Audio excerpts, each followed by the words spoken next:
ইলিয়াস ভাইয়ের কথাগুলো সবাই শুনে দিবেন, দেখেন ইলিয়াস ভাই কি বলতেছে। ঠিক আছে, সবাই দেখেন ইলিয়াস ভাইয়ের কথাগুলো শুনে না, সবাই শুনে যান। বাউলের পক্ষে এই যে বিএনপির মহাসচিব এই কুলাঙ্গারের বাচ্চা এই বলে যে বাউলের টাউল এগুলোর পেতে, কুলাঙ্গারের বাচ্চা তুই কেটা জানি না আমরা?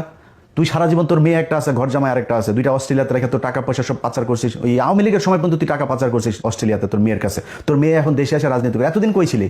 বাংলাদেশে মানুষ জীবন দেয়, তুই অস্ট্রেলিয়াতে বসে, তারপর তোর অবদানটা কি আমার বল? এই হাসিনার বিরুদ্ধে অবদানটা কি তোর? ও মেয়েরে দেখছে নাকি ওর ভাইরে দেখছে? ওবায়দুল কাদের আর ওই যে এই সরি মির্জা ফখরুল আর ভাই আরেকটা আছে ফয়সাল, এই দুইটার চাঁদাবাজিতে ওই এলাকার মানুষ এখন ঘরে থাকা দায়। ও কয়েকদিন 2 দিন আগে লিখছে যে ওর নাকি বাড়িঘর কমেছে রাজনীতি করতে গিয়ে। তোর বাড়িঘর কমে? তোর বাড়িঘর তো সব অস্ট্রেলিয়ার থেকে ছাড়া।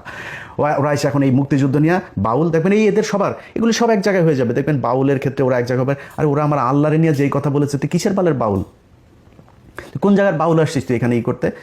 ওরা এই মুক্তিযুদ্ধকে নিয়ে ইসলামকে আলাদা করেছে, দাড়ি টুপিওয়ালা লোকজনকে বানিয়েছে রাজাকার, এরা হচ্ছে গিয়া দেশ বিরোধী। এটা বানিয়েছে ভারতের যেই ন্যারেটিভ সেটা এখানে প্রতিষ্ঠিত।